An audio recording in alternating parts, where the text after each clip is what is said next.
One of the weird ones is they think they might have found the Ark of Noah.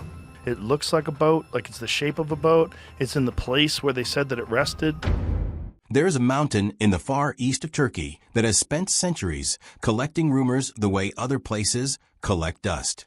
For generations, travelers came down from its slopes with the same strange claim, that somewhere in the rock and ice above them sat the remains of the most famous vessel ever built. Most of the world laughed it off. And then a team with radar equipment, soil probes, and underground cameras walked up that same mountain. And what they brought back down is the reason people are arguing about it again right now. Let's start with where this actually is. Because the location matters more than people realize. Tucked against the base of Mount Tenderek, not far from the towering shadow of Mount Ararat, sits a strange formation locals have pointed to for as long as anyone can remember. It isn't hidden. It isn't some secret cave sealed behind a rock slide. It sits right out in the open, a long, boat-shaped depression pressed into the hillside, visible enough that shepherds and farmers have been walking past it and telling stories about it for generations before anyone with a camera ever showed up.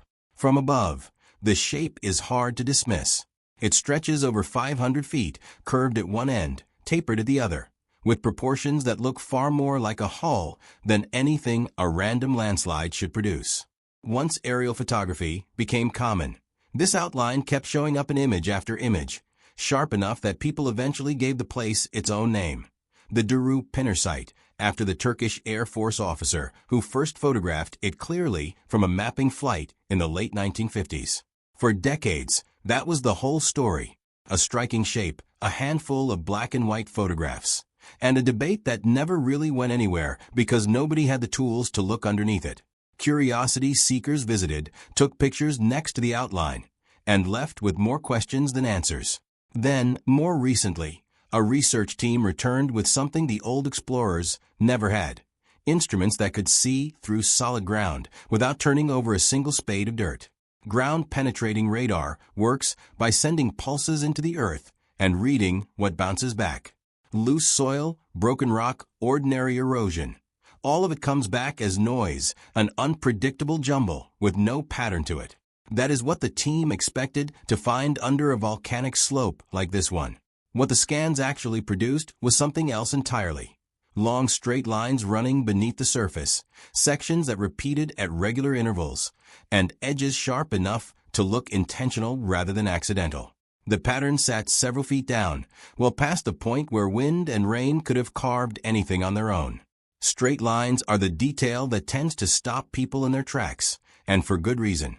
Nature is extraordinary at producing curves, folds, and chaos. Rivers wind, cliffs crumble, magma flows wherever gravity and pressure send it. What nature almost never does on its own is draw a clean, repeating right angle. When researchers see that kind of geometry sitting underground, the first question isn't, is this natural? It's what could have produced this instead. The soil told its own part of the story. Samples pulled from directly beneath the outline came back chemically different from samples taken just a short distance outside it. Richer in the kind of organic residue you would expect from decomposed plant material, the sort of signature left behind when large amounts of wood break down over an extremely long stretch of time. On its own, that kind of trace proves very little. Combined with the buried geometry sitting right above it, it became one more thread that researchers weren't quite ready to explain away. Then there were the stones. Scattered near the formation are several massive slabs, some taller than a grown adult, each one punched through with a large, deliberately carved hole near the top. To the people who believe this site is more than volcanic rock, the stones look exactly like something sailors would have used centuries ago to keep a ship from drifting. Heavy anchors meant to be lowered and dragged to slow a vessel down. Nobody living near the mountain today can say who carved them or when. The answer families have passed down for generations is disappointingly simple. They were already there before anyone can remember. When the drilling teams finally lowered cameras into the narrow channels beneath the surface, the footage that came back was the detail that pushed this story back into headlines. Instead of the solid, undifferentiated rock you'd expect from a volcanic hillside, the cameras found voids arranged with a strange kind of order, compartment-like spaces, separated by walls, spaced with a regularity that looked far more architectural than geological. To be fair to the researchers involved, none of them stood on that ridge and declared victory. Every statement that came out of the project was wrapped in careful language. Unexplained, anomalous, inconsistent with the surrounding geology. That caution is worth paying attention to, because it's exactly what was missing from most of the claims that came before it. Nobody signed off on a discovery. What they said essentially was that the formation refuses to behave the way ordinary rock behaves. And right now, they don't have a clean explanation for why. This is not the first time someone has stood on this exact mountain and insisted they'd found something extraordinary. Long before radar equipment ever touched this hillside, a Tennessee nurse anesthetist named Ron Wyatt saw a photograph of the same boat-shaped outline and became convinced, almost instantly, that he was looking at the remains of Noah's Arkansas. He wasn't an archaeologist, had no formal training in the field, and spent the better part of 2 decades traveling back and forth to Turkey chasing that conviction anyway. Wyatt reported finding petrified timber, metal fittings he interpreted as ancient fasteners, rib-like rock formations he believed traced the curve of a hull, and the same drilled anchor stones that still sit near the site today. Over the following years, he went on to claim discoveries of dozens of other biblical artifacts, from the Ark of the Covenant to the original stone tablets, said to have carried the 10 Commandments. To his supporters, he was an ordinary man handed an extraordinary mission. To professional archaeologists, his claims were almost never independently verified, and his methods rarely matched the standards the field requires. He died still convinced of what he'd found, without ever having access to the kind of subsurface imaging that exists today. Wyatt is really just one chapter in a much older search. Written references to people finding Ark fragments in the mountains of historical Armenia go back to the 1st century, when the historian Flavius Josephus described locals collecting pieces of ancient timber from High in that same general region. Medieval writers repeated similar claims. Centuries later, a British diplomat named James Bryce climbed the slopes of Ararat and came down carrying a carved piece of what he was certain had no innocent explanation for being found so far above the tree line. Every generation since seems to have produced its own version of the same moment. Someone convinced they'd finally solved it, followed by scrutiny that slowly wore the claim down. Some of these episodes didn't hold up well at all. A widely publicized 2010 expedition released footage of explorers standing inside a wooden chamber high on Ararat, announcing they had located the Ark. Within days, observers noted details that didn't add up. Straw that looked freshly cut, cobwebs intact in a space that supposedly flooded thousands of years earlier. The claim collapsed almost as quickly as it had spread. Stories like that one are part of why serious researchers tend to tread carefully now, and why caution has become the default response rather than excitement. What makes the flood story worth taking seriously as a piece of human history, regardless of where you land on any single mountain claim, is how widespread it actually is. Flood narratives appear in the traditions of well over 100 cultures around the world, from Mesopotamia to the Americas to islands scattered across the Pacific.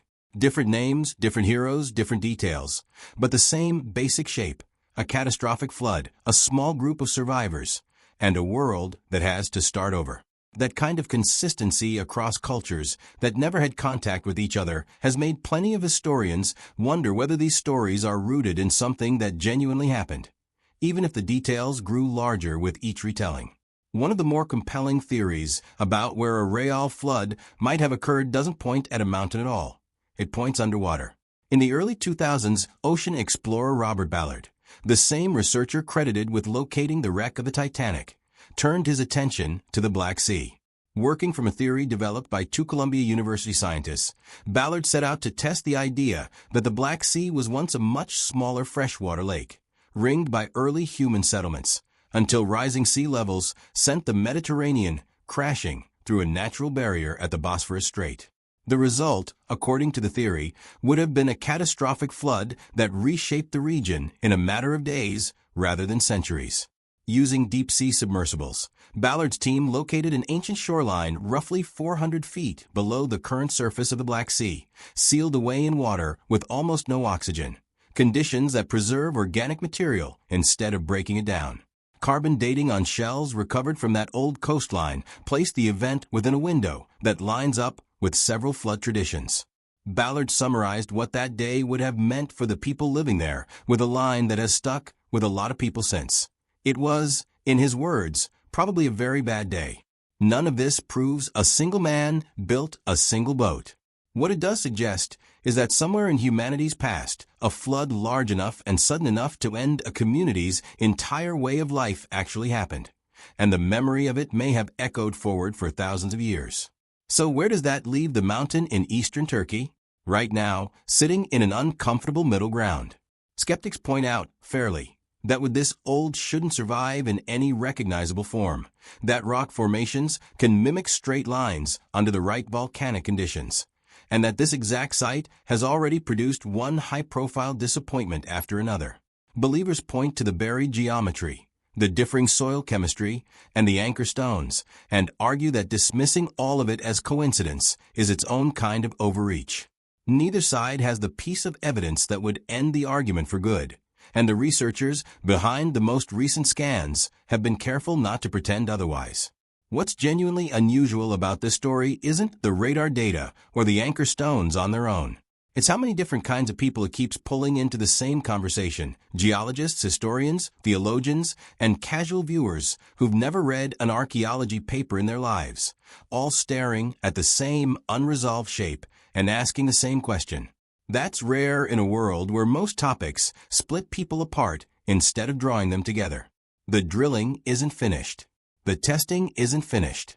Nobody standing on that ridge is claiming to have closed the book on one of the oldest stories in human history. What they're saying is quieter and in a way more interesting. Something down there doesn't behave the way the surrounding mountain behaves, and right now they can't fully explain why. Until someone can, the mystery holds. And so does the question worth sitting with. If there really is something structured buried under that ridge, what do you think it actually is?